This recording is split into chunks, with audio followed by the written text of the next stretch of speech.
हाँ जी। बच्चों, आज हम ग्रेविटेशन का चैप्टर स्टार्ट कर रहे हैं। तो देखिए, ग्रेविटेशन के चैप्टर के बारे में जब हम स्टार्ट कर रहे हैं तो मैं कुछ बातें बता दूं आपको। एक बहुत अमेजिंग, बड़ा अजीब सा क्वेश्चन हमारे सामने आता है कि ग्रेविटेशन लगता कैसे है, होता क्या है दोनों बॉडीज के बीच में। तो मैं बताऊं कि दो मासिव बॉडीज के बीच में ग्रेविटेशन फोर्स के लगने का कारण तो अभी तक पता नहीं है किसी को भी, है ना। लेकिन साइंटिस्ट एक इमेजिनेशन कर रहे हैं कि there are some elementary energy particles called graviton. अब ये हाइपोथेटिकल पार्टिकल्स हैं, है ना, सच में है या नहीं है अभी तक कुछ नहीं पता। लेकिन साइंटिस्ट ये कह रहे हैं भाई, जैसे दूर है, सन है, अर्थ है, सारी सेलेस्टियल बॉडीज हैं, हेवनली बॉडीज हैं, इनके बीच में कैसे ग्रेविटेशन का फोर्स लग रहा है। तो इसका कारण जो है ना, उन्होंने ग्रेविटॉन को कहा है। तो देखिए क्या होता है, हम ग्रेविटेशन की बात करते हैं।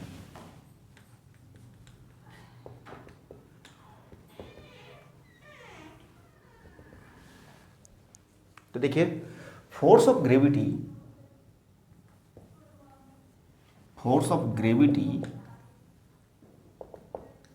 Is assumed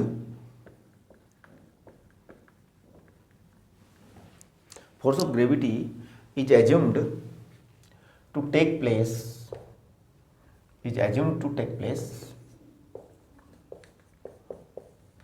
due to exchange of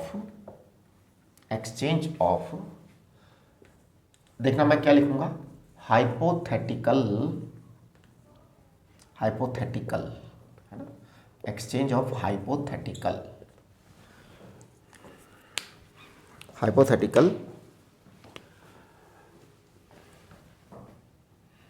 energy particles,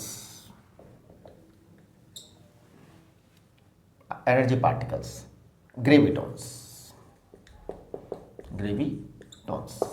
देखिए, ग्रेविटॉन्स जो है ना, ये हाइपोथेटिकल तो हैं। एक्चुअल में क्या सवाल आ जाता है ना, वो उस टाइप के क्वेश्चंस में सवाल आता है, असर्शन रीजन टाइप में, स्टेटमेंट टाइप में आ जाता है। तो आपको ये चीज़ जान लेनी चाहिए।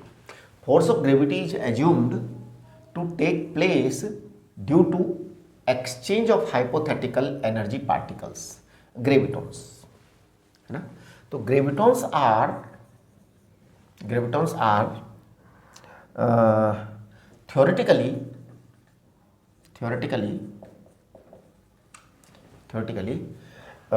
क्वांटम एनर्जी पार्टिकल्स, है ना, थ्योरेटिकली क्वांटम एनर्जी पार्टिकल्स,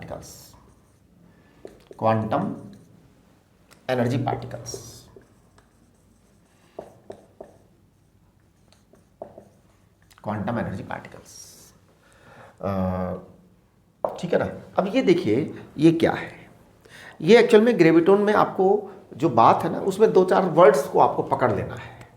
एक तो देखो, हाइपोथेटिकल वर्ड आपको ध्यान रहना चाहिए, क्योंकि वहाँ पे स्टेटमेंट आएगा ना, तो ये शब्द होंगे, कुछ ये वर्ड्स होंगे जो आपको ठीक से वो करेंगे। एक्सचेंज होता है पार्टिकल्स का, होता है या नहीं होता ये तो अब तो पता नहीं, वो तुम लोग करना बाद में, बड़े होकर के रिसर्च वगैरह कर लेना, कोई करो तो। Gravitons are theoretically quantum energy particles, right. तो चलिए, अब हम, ये तो हो गया। अब हम बात करते हैं न्यूटन्स लॉ ऑफ ग्रेविटेशन की, जो कि फंडामेंटल है आज हमारे चैप्टर का। इसी पर चैप्टर घूमेगा सारा, न्यूटन्स लॉ ऑफ ग्रेविटेशन, है ना। सब बच्चे जानते हैं, force is directly proportional to product of the masses and inversely proportional to the square of the distance. तो I don't want to discuss this thing, है ना, ये तो आप जानते ही जानते हैं। हम कुछ और डिस्कस करेंगे। क्या, जैसे ये दो मास पार्टिकल्स हैं, m1 है, m2 है, दोनों के बीच में डिस्टेंस r है, करेक्ट। अब देखिए, फोर्स का अगर मैं मैग्नीट्यूड की बात करूं, है ना, तो g m1 m2 upon r square, ये मैग्नीट्यूड है, ठीक है ना। तो ये जो ये मैग्नीट्यूड हुआ। अब हम डायरेक्शन की बात करते हैं। तो देखिए डायरेक्शन की बात अगर मैं करूंगा तो force on one due to two, अब आप देखना, थोड़ा सा ध्यान देना, इसमें तो कोई प्रॉब्लम ही नहीं है, यहां पे थोड़ा आपको केयरफुल होना है। Force on one due to two के कारण एक पर फोर्स। अब देखो ये टू वाला इस वन को फोर्स लगाएगा, किधर खींचेगा वन को, ये इधर खींचेगा वन को, तो टू वाला वन को उधर खींचेगा।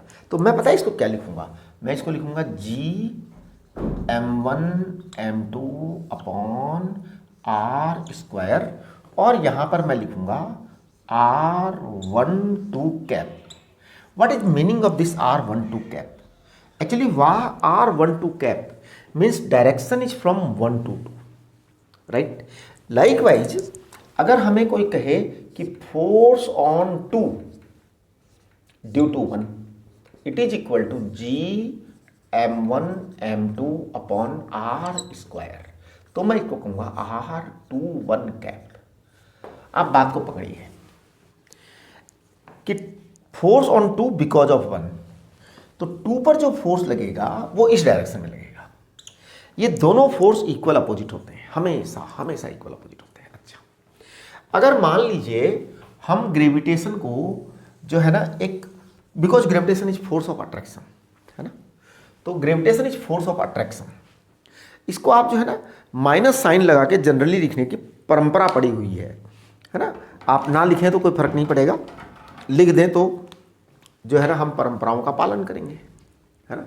तो देखिए ग्रेविटेशनल फोर्स को हम लिख देते हैं -G(m1 m2 upon r square), क्योंकि हमारे जो साइंटिफिक सोसाइटी है उसमें ये माना जाता है कि पॉजिटिव फोर्स रिपल्सिव होते हैं और नेगेटिव फोर्स अट्रैक्टिव होते हैं, राइट।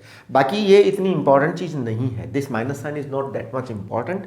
कंसेप्ट ये है कि डायरेक्शन ऑफ फोर्स किधर है, ये इसको इधर खींच रहा है, ये इसको इधर खींच रहा है, तो force on m1 due to m2, तो वो इधर की तरफ आएगा, करेक्ट। r12 कैप आपका यूनिट वेक्टर है, ये आपका यूनिट वेक्टर है। कभी कभी जो है ऐसा भी लिख दिया जाता है कि आपने ऐसा लिखा माइनस, और इसको आपने वेक्टर का साइन लगा करके ऐसे लिख दिया -G(m1 m2 upon r square r cap. अब ये क्या चीज़ है, ये r कैप कुछ नहीं है, बड़ा सिंपल सी चीज़ है कि भाई आप डायरेक्शन जो है ना वो जो डिसाइड करें वो अकॉर्डिंगली आप देख लीजिए। r कैप का मतलब है कि ये दोनों अलोंग द लाइन जॉइनिंग है, टुवर्ड्स द सेंटर है। तो देखिए ये जो f proportional to minus r cap है ना, इसका बेसिक मीनिंग जो है वो क्या है? इसका बेसिक मीनिंग है force is radial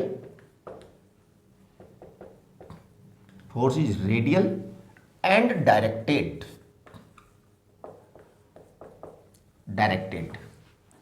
towards the body,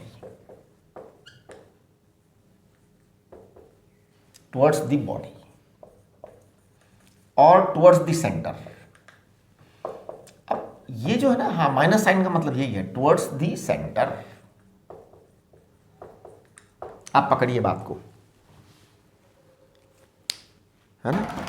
ये छोटी छोटी चीज़ें होती हैं, कैलकुलेशंस तो हम कर लेंगे बहुत सारी, है ना, वो कोई इतनी इंपॉर्टेंट नहीं है। लेकिन ये पता है क्या, जब कोई क्वेश्चन आता है और हम वहाँ चूक जाते हैं तो आप थोड़ा सा वर्ड्स पर ध्यान दीजिए। ये कह रहा है माइनस साइन कि भैया ऐसे है, मतलब टुवर्ड्स है, तो ग्रेविटेशनल फोर्स हमेशा टुवर्ड्स ही होता है ना।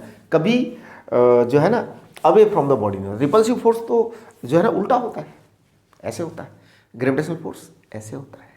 तो इसलिए उसको हम शो करते हैं कि yes it is coming towards, है ना, दैट्स ओके। अब हम बात करेंगे इसके यूज की। तो वो देखिए कुछ छोटी छोटी बातें बता दूँ मैं आपको, है ना। सबसे पहले मैं कैपिटल जी के बारे में बता दूँ। Capital G is called universal gravitational constant. आप ध्यान दीजिए, यूनिवर्सल का मतलब क्या है? यूनिवर्सल का मतलब है no change will be there in any case. Whatever be environment, whatever be pressure, whatever be tension, कुछ भी हो जी, चेंज नहीं आएगा जी में, है ना। और इस जी की वैल्यू जो होती है वो 6.67 इंटू 10 की पावर -11 न्यूटन मीटर स्क्वायर पर किलोग्राम स्क्वायर, ये आपकी यूनिट होती है। डायमेंशंस वगैरह आप जानते ही हैं, इसके बारे में हम ज़्यादा बात नहीं करेंगे, करेक्ट। अब देखिए ये जी आपका फिक्स है, ये टेम्परेचर पे डिपेंड नहीं करेगा, ये मीडियम पर डिपेंड नहीं करेगा, किसी चीज़ पर डिपेंड नहीं करेगा। अब आप देखिए आपका जो है ना, ये जो फॉर्मूला चार्ट है, please open your formula chart, है ना। फॉर्मूला चार्ट पे क्वेश्चन नंबर 1, 2, 3, 4 ये चारों क्वेश्चन आपको करने हैं। यहाँ मैं आपको एक बहुत ही वेक्टर का जो है ना छोटा सा कंसेप्ट याद दिला दूँ, वैसे मेरे को नहीं याद दिलाना चाहिए, फिर भी मैं दिला देता हूँ, है ना। If two forces, if two equal forces,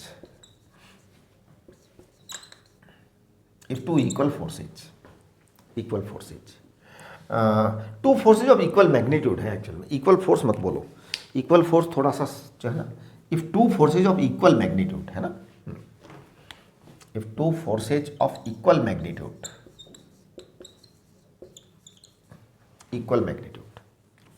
तो अगर दो फोर्स जो है इक्वल मैग्नीट्यूड वाले हैं तो ध्यान दीजिए, if two forces of equal magnitude,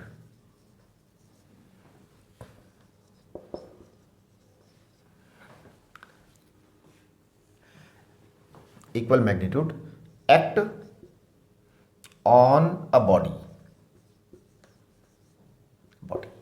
then देखो क्या क्या होगा, देन देखिए क्या क्या होगा।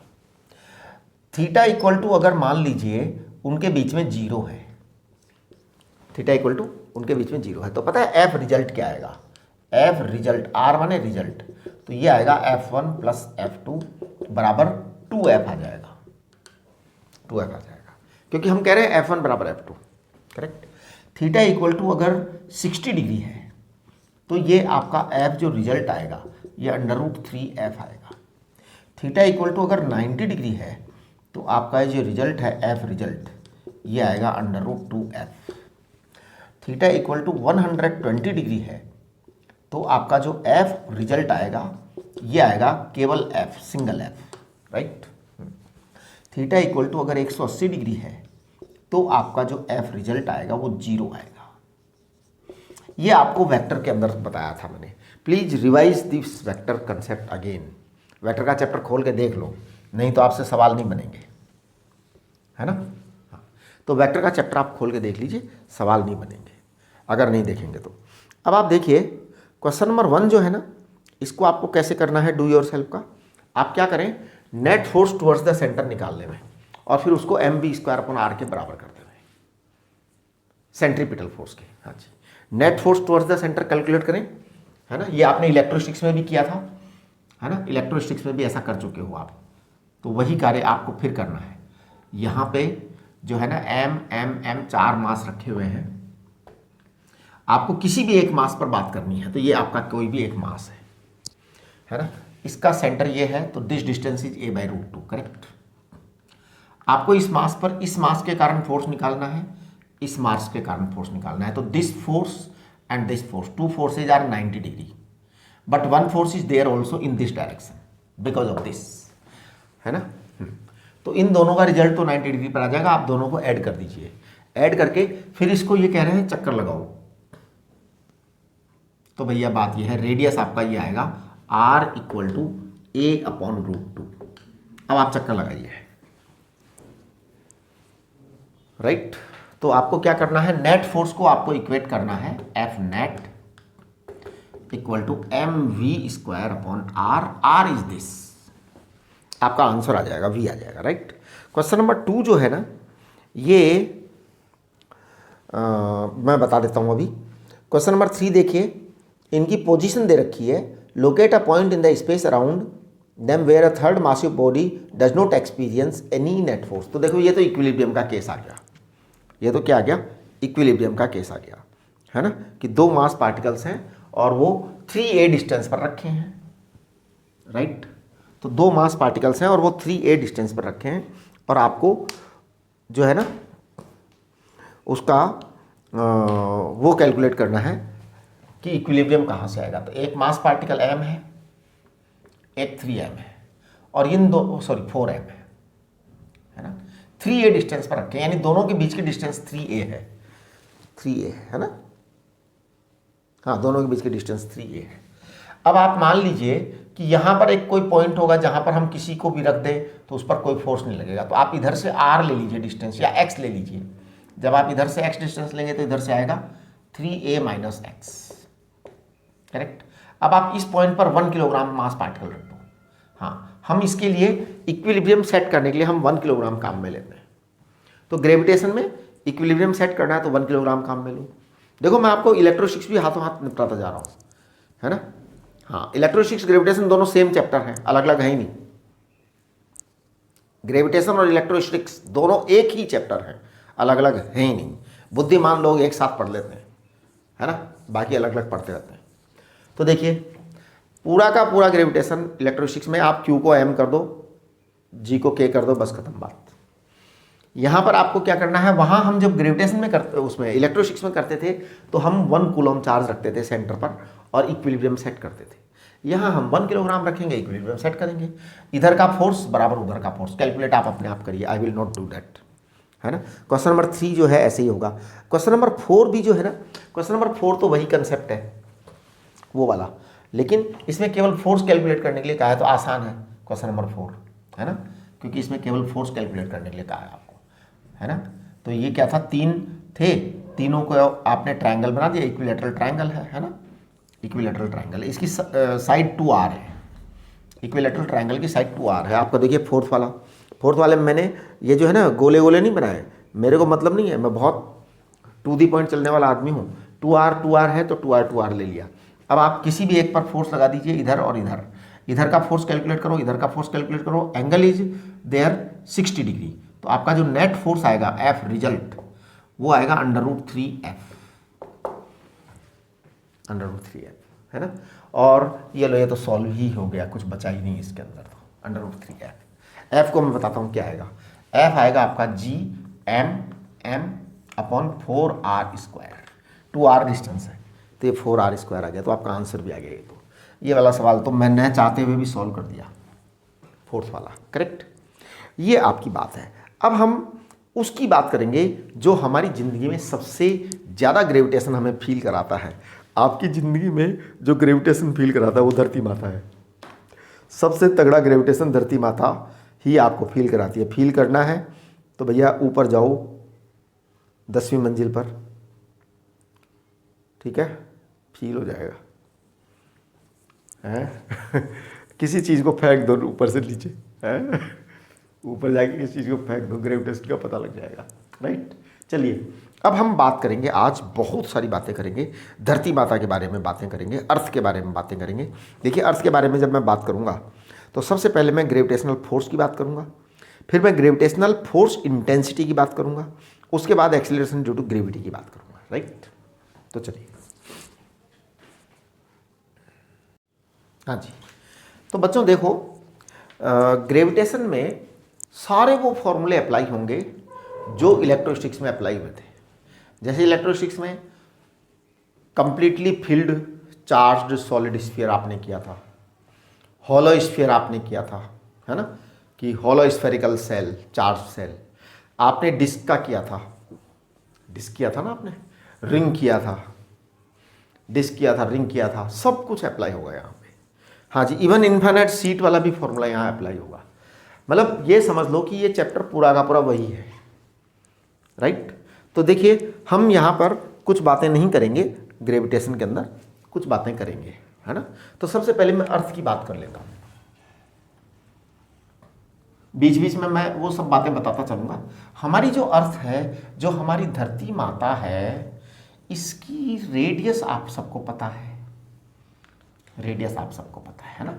इसका मास भी आप सबको पता है।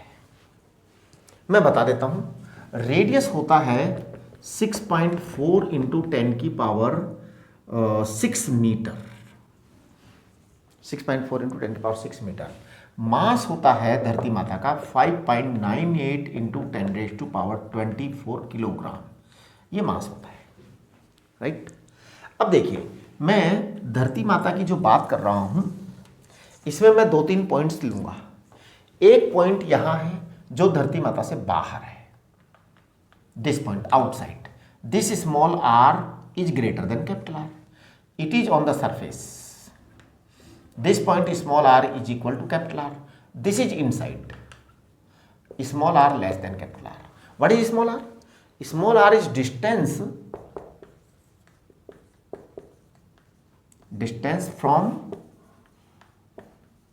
Centre of earth, distance from centre of earth, centre of earth से डिस्टेंस है स्मॉल आर, करेक्ट। तो चलिए जी, अब मैं यहां पर बात करूंगा, सबसे पहले मैं बात करूंगा फोर्स की, फोर्स है ना। तो देखिए फोर्स की बात करूंगा मैं यहां पर, तो मैं यहां स्मॉल एम मास रख दूंगा, स्मॉल एम मास रख दूंगा, है ना। तो सबसे पहली बात करूंगा out, FOUT, out, out, out बराबर मैं कहूंगा minus GMM upon small r square.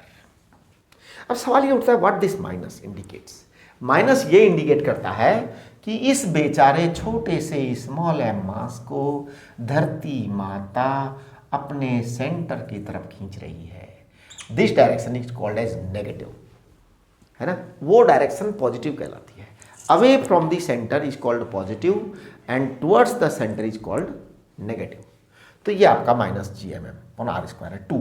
अब मैं बात करूंगा F सरफेस पर, सरफेस पर आएगा minus GMM upon capital R square, right.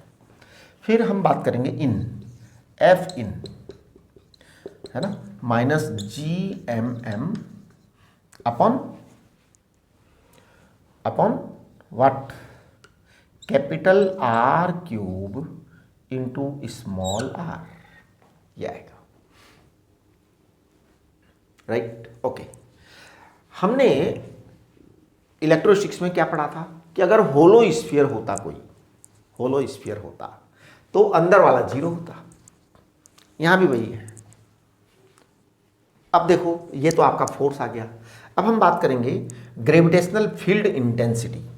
तो देखो अगला gravitational field intensity, gravitational field intensity, तो हम इसको कहेंगे EG या IG बोल दो, IG बोल दो, IG ग्रेविटेशनल फील्ड इंटेंसिटी। देखिए इलेक्ट्रोस्टैटिक फील्ड इंटेंसिटी क्या था? Force upon charge, force upon charge, वो आपका इलेक्ट्रोस्टैटिक फील्ड इंटेंसिटी था। आज ग्रेविटेशनल फील्ड इंटेंसिटी क्या होगा? फोर्स अपॉन मास, हो गया ना। बस अब आपके सारे चीजें वैसे के वैसे आ जाएंगी। देखो मैं पहले F आउट वाली बात, मतलब इसकी आउटसाइड बात कर लेता हूँ। देखिए I आउट, G को तो अपन नहीं लिखता हूँ, I आउट बराबर क्या आ जाएगा? Minus GM upon R square, I out, है ना। IS कितना आएगा सरफेस पर, धरती माता के सरफेस पर IS आएगा minus G capital M upon capital R square, ये IS आएगा, करेक्ट। I इन कितना आएगा? I इन कहाँ आएगा? तो देखिए मैं I इन की बात कर लेता हूँ, एक मिनट जरा।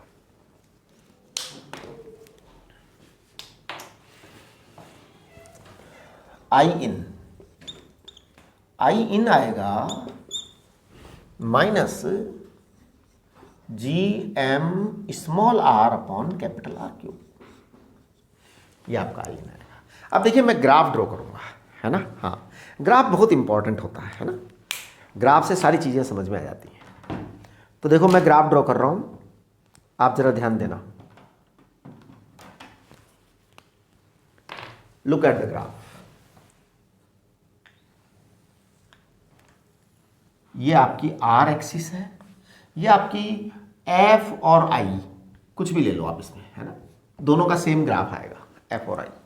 फोर्स हो तो भी वही ग्राफ आएगा, इंटेंसिटी हो तो भी वही ग्राफ आएगा। तो देखिए हम बात करते हैं इनसाइड की। तो इनसाइड में देखो ये बात रही है, इनसाइड में F in proportional to R है। प्रोपोर्शनल टू R का मतलब है कि जो ग्राफ है ना, अच्छा ये नेगेटिव में लेना चाह रहे हो क्या? नेगेटिव में ले लो, है ना, फॉर्मूला चार्ट में नेगेटिव में ले रखा है। मैग्नीट्यूड लेना हो तो ऐसे ले लो, कैसे भी बनाया जा सकता है, मतलब उसमें कोई गलत तो नहीं होने वाला है। जैसे मान लो आपके एग्जाम में बाई चांस ऐसा आ जाए तो आप मत सोच लेना गलत हो गया, सही है, बस वो मैग्नीट्यूड देखेंगे उसमें, है ना। अगर हम डायरेक्शन को चेक करें तो कोई दिक्कत नहीं, ग्राफ देखो आप, है ना, ग्राफ, तो मैं ग्राफ ड्रॉ कर रहा हूँ, आप देखना, और ये बड़ा कॉमन है, आप सब लोगों को पता है, आपने इलेक्ट्रोस्टिक्स में भी ये ग्राफ ड्रॉ किया था।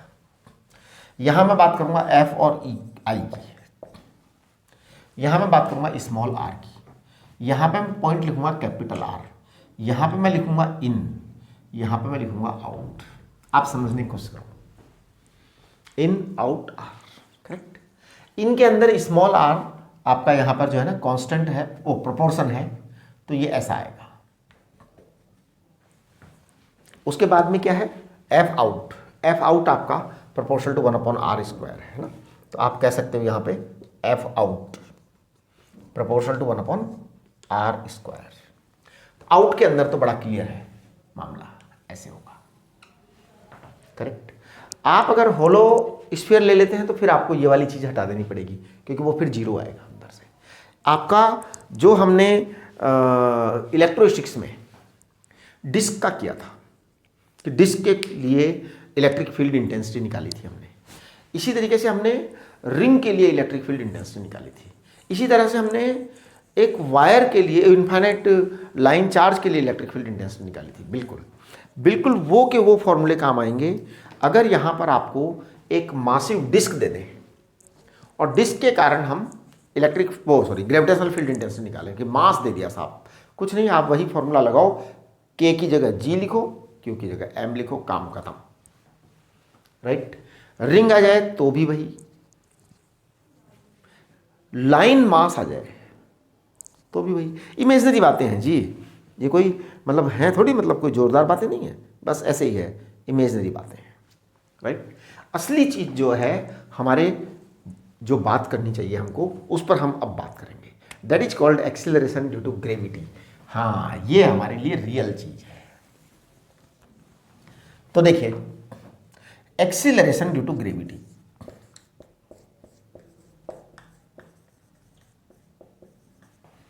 एक्सीलरेशन ड्यू टू ग्रेविटी, तो देखिए एक्सीलरेशन ड्यू टू ग्रेविटी, आप जरा ध्यान देंगे, एक्चुअली पता है इसको हम जी से रिप्रेजेंट करते हैं, और मैं बताऊं कि जी क्या होता है। जी होता है मैग्नीट्यूड ऑफ आई, इंटेंसिटी, जो ग्रेविटेशनल फील्ड इंटेंसिटी है उसका मैग्नीट्यूड होता है, यानी कि जी कुछ नहीं है, आई के बराबर है, बस ये माइनस साइन अब हम नहीं लगाएंगे, है ना। एक्चुअल में जी जो है ना हमेशा इन्वर्ट ही होता है, तो आप लगाओ भी माइनस साइन तो कोई बुरी बात नहीं है। आप इसको एफ अपॉन एम भी कह सकते हैं, फोर्स अपॉन मास, बिल्कुल, एक्सेलरेशन तो फोर्स अपॉन मास होता ही है, राइट। तो that is acceleration due to gravity. अब देखिए मैं बात करूंगा जी आउट, तो मैं जी आउट की बात करूंगा, सबसे पहली बात करूंगा मैं जी आउटसाइड, आउटसाइड यानी धरती माता के बाहर, इसको मैं कहूंगा जी एट हाइट एच। हाँ जी, जी आउट का मतलब है g at height h, h height पर पहुंचो, तभी तो बाहर जाओगे, बाहर गए इसका मतलब ऊपर गए, धरती माता के ऊपर गए। तो F out is g h, g H को मैं लिखूंगा g capital M upon R plus H का होल स्क्वायर, क्योंकि डिस्टेंस अब आपकी आर प्लस एच हो जाएगी सेंटर से, एच हाइट पर पहुंच गए तो you will get distance R plus H from the centre, तो ये आपका जी एच आ गया, करेक्ट। दूसरी बात मैं लिखूंगा जी सरफेस की, तो जी एस सरफेस, सरफेस क्या आया सरफेस का, चेक करो, है ना। हाँ, so please look at the surface, it will come G capital M upon R square, ये आपका जी सरफेस आया, है ना। अगर मैं इस कैपिटल एम को जो है ना डेंसिटी के फॉर्म में लिखूं तो देखो क्या आएगा, g upon capital R square, mass होता है 4/3 pi R cube, rho is density, तो आपका जी एस क्या आ जाएगा बताओ, 4/3 4/3 pi capital G, 4/3 pi capital G, capital R rho. ये सरफेस वाला आएगा जीएस,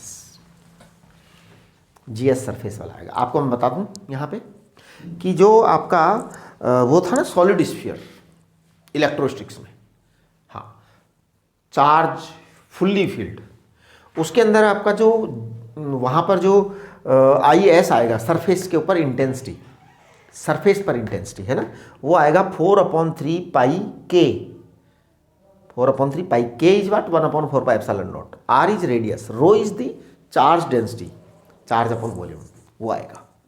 ये जीएस है। अब हम बात कर रहे हैं जी इन, है ना, जी इन, तीसरी बात जी इन। जी इन का मतलब है कि आप अंदर प्रवेश कर चुके हैं, धरती माता के अंदर गहराई में जा चुके हैं, गहराई में जा चुके हैं। तो देखिए मैं जी इन, जी इन यानी जी डीप, डीप मतलब डेप्थ डी, डेप्थ डी, इसको मैं लिखूंगा g capital M upon capital R cube, small are is distance from the centre this. अब आप है ना, अगर डी गहराई में जा चुके हैं तो आपकी डिस्टेंस कितनी आएगी, डिस्टेंस आपकी आएगी R minus D, R minus D, ये आपकी डिस्टेंस आएगी, करेक्ट। अच्छा, अब जब ये आई जाएगी तो देखो क्या होने वाला है। अब मैं यहां पर कंपेयर करूंगा 2-3 चीजों को, जी एच अपॉन जी एस कंपेयर करूंगा, जी एच अपॉन जी एस, हाँ जी, एच हाइट पर और सरफेस पर, सरफेस पर यह है, एच हाइट पर यह है, मैं भाग लगा दे रहा हूं, है ना, मैं भाग लगा दे रहा हूं, जी एच अपॉन जी एस का भाग लगा दूं, लगा रहा हूं, R square upon R plus H का होल स्क्वायर। देखिए जी एच अपॉन जी S, R square upon R plus H का होल स्क्वायर, पक्का। अब मैं पता है इसको एच अपॉन आर करके लिख सकता हूं, देखना मैं क्या लिख रहा हूं, आप लोग अपना दिमाग लगाना जरा, एच अपॉन आर की पावर -2 लिख रहा हूं। मैंने क्या किया, इस आर से यहां डिवाइड किया तो ये 1 प्लस एच अपॉन आर नीचे आ गया, मैंने उसकी पावर -2 कर दी। अब मैं यहां पर यह कहना चाहता हूं कि if H is very very less than R, मतलब एच ज्यादा ऊंचा नहीं है, एच ज्यादा ऊंचा नहीं है। कितना ऊंचा है एच, 10 किलोमीटर, 4 किलोमीटर, 10, 4, 2, 4, 5 किलोमीटर। देखो अब धरती माता की रेडियस है 6400 किलोमीटर, तो अब आप H is very very less than R, इसका मतलब क्या है, 6400 किलोमीटर के कंपैरिजन में जो छोटा हो, तो 10 किलोमीटर छोटा ही होता है, 50 किलोमीटर भी छोटा ही होता है, अरे भैया 100 किलोमीटर भी छोटा ही होता है यार, 6400 के सामने क्या। तो जो है ना, हम छोटी डिस्टेंसेज होती है ना, तो हम फिर इसको जी एच को नियरली इक्वल टू ऐसा लिख देते हैं, G H is nearly equal to G S. ध्यान देना, छोटी डिस्टेंसेज, बायनोमियल थ्योरम लगा देते हैं यहाँ पे, है ना, तो मैं इसको अप्रोक्सीमेटली लिख भी देता हूँ अगर आप चाहें तो, यहाँ पे 1 - 2h अपॉन आर, ये बायनोमियल थ्योरम है जी।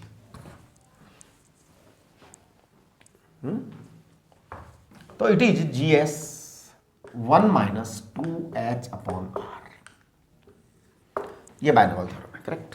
अच्छा, मैं एक छोटी सी बात यहां पे और कर देना चाहता हूं, delta G S h, delta G S h मतलब change in gravitation from surface to height h. तो change in gravitation from surface to height h, इसको मैं लिखना चाहूंगा g S into 2h upon R. ये चेंज आया है, change आया है। आप delta G S h, surface और हाइट के बीच का चेंज, वो इतना आएगा, इतना आएगा। अगर आपको परसेंटेज चेंज निकालना हो तो देखिए, परसेंटेज चेंज निकालने के लिए आप जीएस का भाग लगाके 100 से मल्टीप्लाई करेंगे, percentage change, percentage delta G S H, percentage change delta G S H, it is equal to 2h upon are.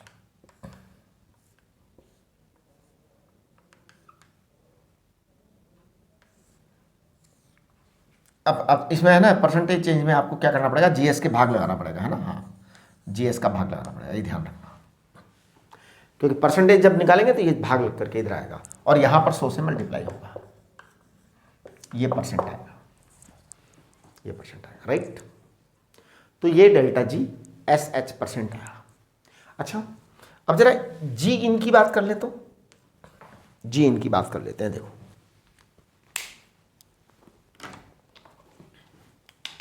तो देखिए जी डेप्थ हो रहा, तो मैं जरा जी डी अपॉन जी एस कर रहा हूं, g d upon ji S.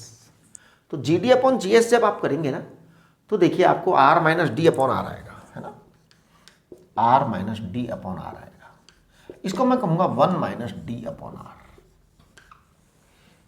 1 minus D upon are.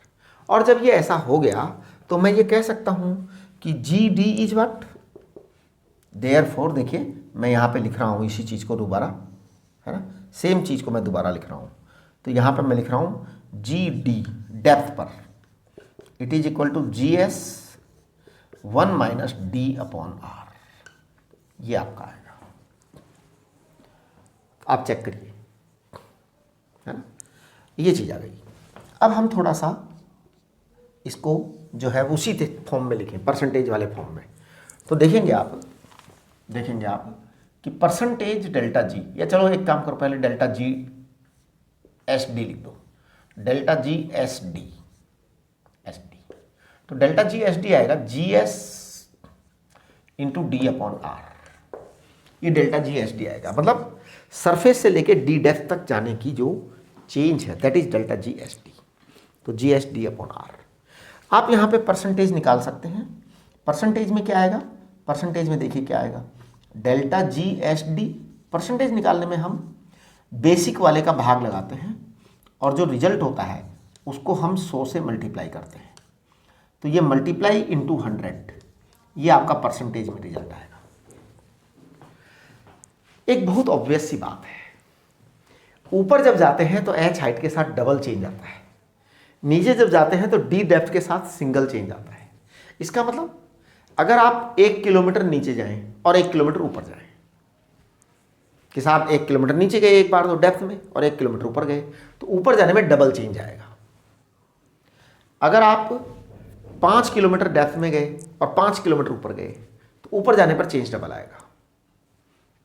ठीक है ना, ये बड़ी इंपॉर्टेंट बात है ना। लेकिन अगर आपने इन फॉर्मूलों का उपयोग इसका और इसका तो सही है, ये तो सही है। देखिए यहां हमने बाइनोमियल थ्योरम नहीं लगाया है। Very good, be very very clear. आप यहां पे ध्यान दीजिए, very very important thing. For this G depth we have not used binomial theorem. हमने यहां बाइनोमियल थ्योरम यूज में नहीं ली है, वहां हमने बाइनोमियल थ्योरम यूज में लिया है। जहां जहां बाइनोमियल थ्योरम यूज में आती है, आप मान लीजिए कैलकुलेशंस करेक्ट नहीं है, अप्रोक्सीमेटेड है, binomial theorem never gives correct result. ये आप यहां पे नोट कर दीजिए, binomial theorem never gives correct result. बहुत ही इंपॉर्टेंट बात है, binomial theorem never gives correct result.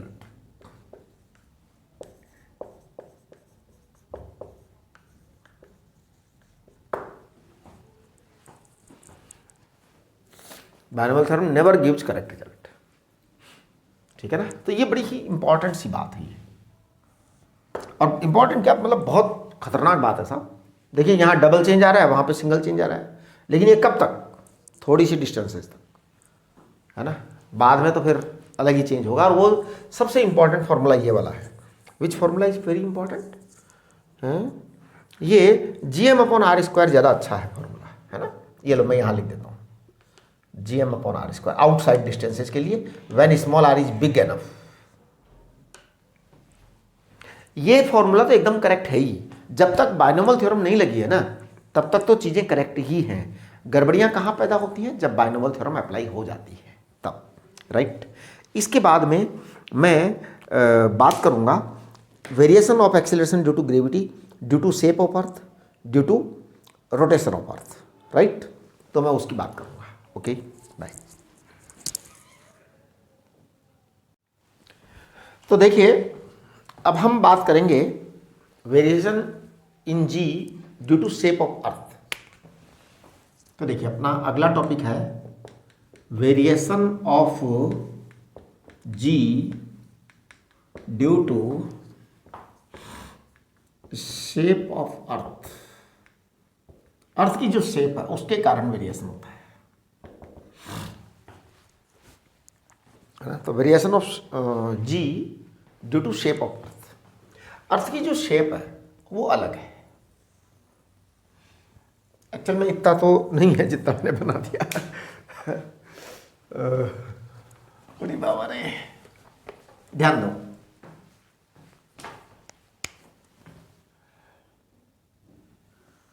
ये थोड़ा सा इस तरह से होता है ना। हाँ, लिटिल ऐसे। और अगर मान लो मैं इसको एक्सिस ऑफ रोटेशन कहता हूं तो इसको मैं कहूँगा सेंटर, और ये यहाँ पे कहलाएगी इक्वेटोरियल रेडियस, और ये कहलाएगी पोलर रेडियस, है ना। It is equatorial radius, it is polar radius, correct. तो अर्थ की जो है पोलर रेडियस कम होती है ना। तो देखिए equatorial radius R E,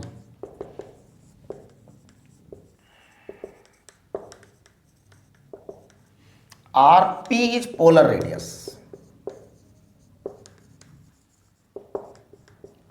R E जो इक्वेटोरियल रेडियस है वो, और पोलर रेडियस पी, इनके बीच का डिफरेंस 21 किलोमीटर है अप्रोक्स, नॉट करेक्ट। तो आर ई और आर पी का जो डिफरेंस है वो 21 किलोमीटर है। आर ई ग्रेटर है और आर पी स्मॉलर है। अब देखिए आपको हमने पढ़ाया था G proportional to 1/r square, क्योंकि G बराबर GM/r स्क्वायर था, तो G proportional to 1/r square. तो अब GP/G क्या आएगा, या GE/GP क्या आएगा। देखिए ध्यान दो, G at equator upon G at pole, it is equal to RP square upon RE square, and it is less than 1। It is less than 1। इसका मतलब ये हुआ कि G at equator is less than GP। G at equator is less than GP। अब मैं आपको यहां एक बहुत ही इंपॉर्टेंट बात बता देना चाह रहा हूं, है ना। ध्यान दो, ध्यान दो। Due to shape of earth,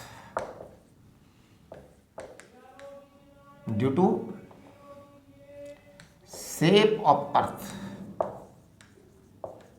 due to shape of earth, acceleration due to gravity, acceleration due to gravity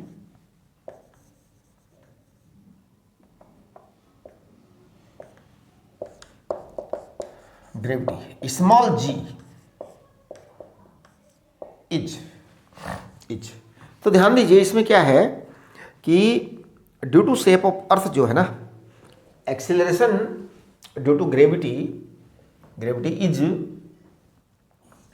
0.65%, 0.65% less on equator, बस लेस ऑन इक्वेटर, है ना। 0.65% लेस होती है इक्वेटर पर, पोल पर ज़्यादा होती है और इक्वेटर पर कम होती है। ये आपका variation of g, variation in g due to shape हो गया। अब हम बात करेंगे variation of g due to earth rotation. देखिए variation of g due to earth rotation, earth rotation,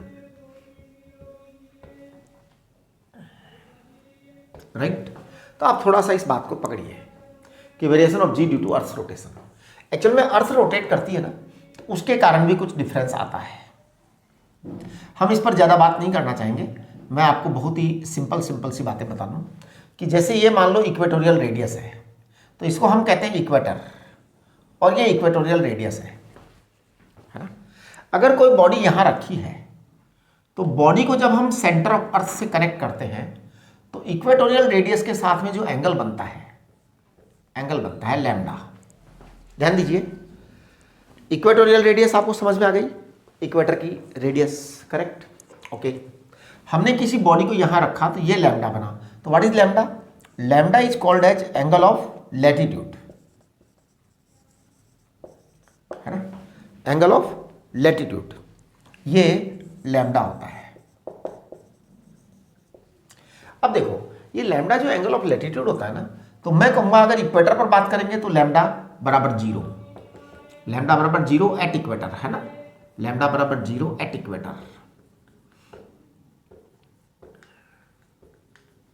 lambda बराबर 90 डिग्री एट पोल्स, हाँ जी, लैम्डा बराबर 90 डिग्री एट पोल्स, पोल्स पर लैम्डा 90 डिग्री होता है, ओके।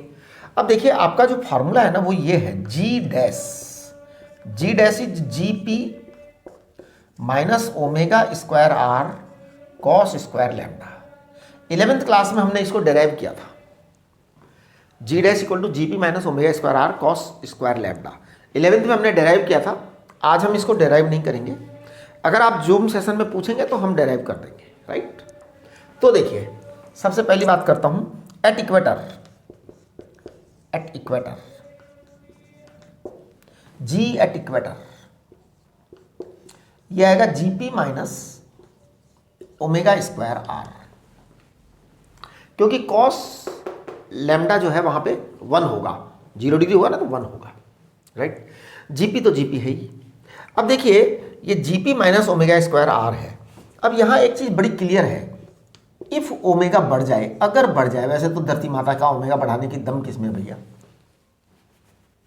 जितना है उतना ही रहेगा।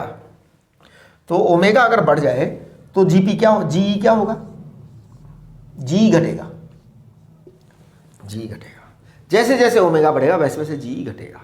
मैं आपको एक कैलकुलेशन बता देना चाहता हूं, that is calculative fact only, मतलब कैलकुलेटिव है, बाकी थ्योरेटिकल है, मतलब थ्योरेटिकल है।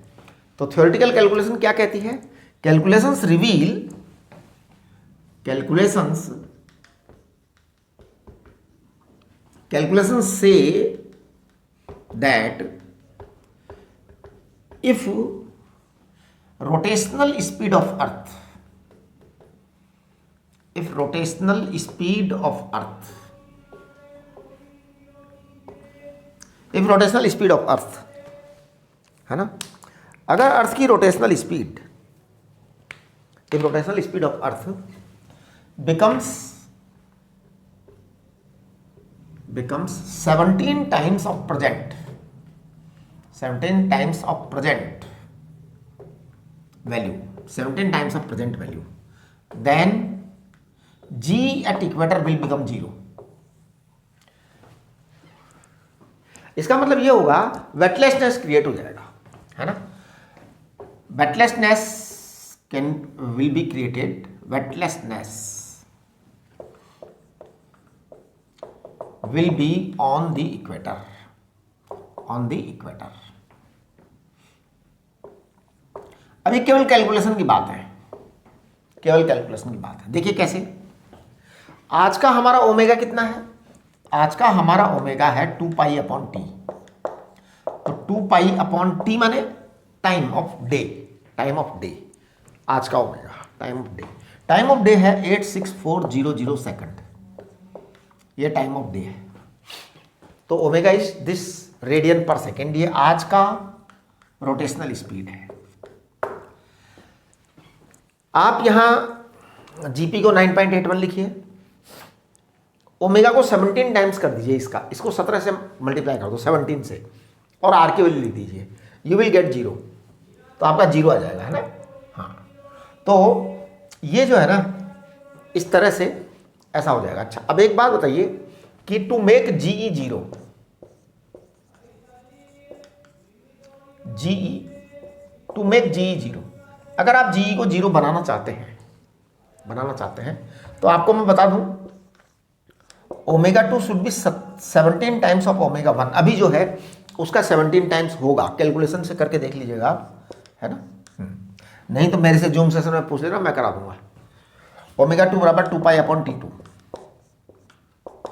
17 इंटू 2 पाई अपॉन T1, तो it is what it is T2 upon T1, है ना, या ये कहिए कि T2 will be equal to T1 upon 17, T1 upon 17। इसका मतलब ये हुआ कि T2 जो है T1 अपॉन 17 के बराबर है। एक मिनट, जरा बाहर तो नहीं जा रहा, मैं जरा चेक कर लूँ। नहीं, बोर्ड से बाहर नहीं जा रहा। T1 अपॉन 17, तो T2 आपका आ जाएगा 24 अपॉन 17R, ये आपका T2 आ जाएगा। और जैसे ही आपका ये T2 आया तो इसे हम कहेंगे 1.5R, अप्रोक्स 1.5R, है ना। ये अप्रोक्सीमेटली जो है ना 84 मिनट आएगा अगर आप कैलकुलेशन करेंगे तो। हाँ,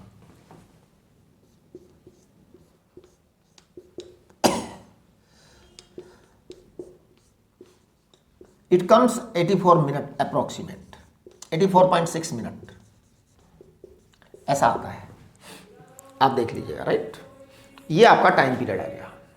मतलब वो ओके, उसके लिए कि अगर उसको हम जी को जीरो करना चाहें, वैसे करने वाले कौन होते हैं जी? हम, आपको पता है धरती माता का तो भैया तुम क्या जानो क्या होती है धरती माता, कितनी बड़ी होती है यार। हाँ, ईश्वर ने क्या क्या बनाया है यार, समझ नहीं आता मेरे को, तो चक्कर आने लग जाते हैं कई बार सोच सोच करके। हाँ, चलिए अब हम इसके बाद बात करेंगे। अच्छा, एक चीज़ और बतानी थी आपको कि जो है ना अर्थ के रोटेशन के कारण जो जी होता है वो 0.34% कम होता है ना। तो g is 0.34% less due to rotation of earth. देखिए दो बातें थी, ये दो बातें थी, बड़ी इंपॉर्टेंट बातें हैं, है ना। एक तो बात क्या थी, शेप के कारण। शेप के कारण हमने कहा 0.65% लेस है, लेकिन रोटेशन के कारण 0.34% लेस है। तो टोटल मिलाकर के जो है ना लेस कितना हो गया ये बताओ। अगर हम टोटल की बात करें तो मैं टोटल यहाँ लिख देता हूँ। टोटली जीई इज अप्रॉक्स 0.99%, यानी कि 1%, अप्रॉक्स 0.99%, है ना। That is 1% less than GP,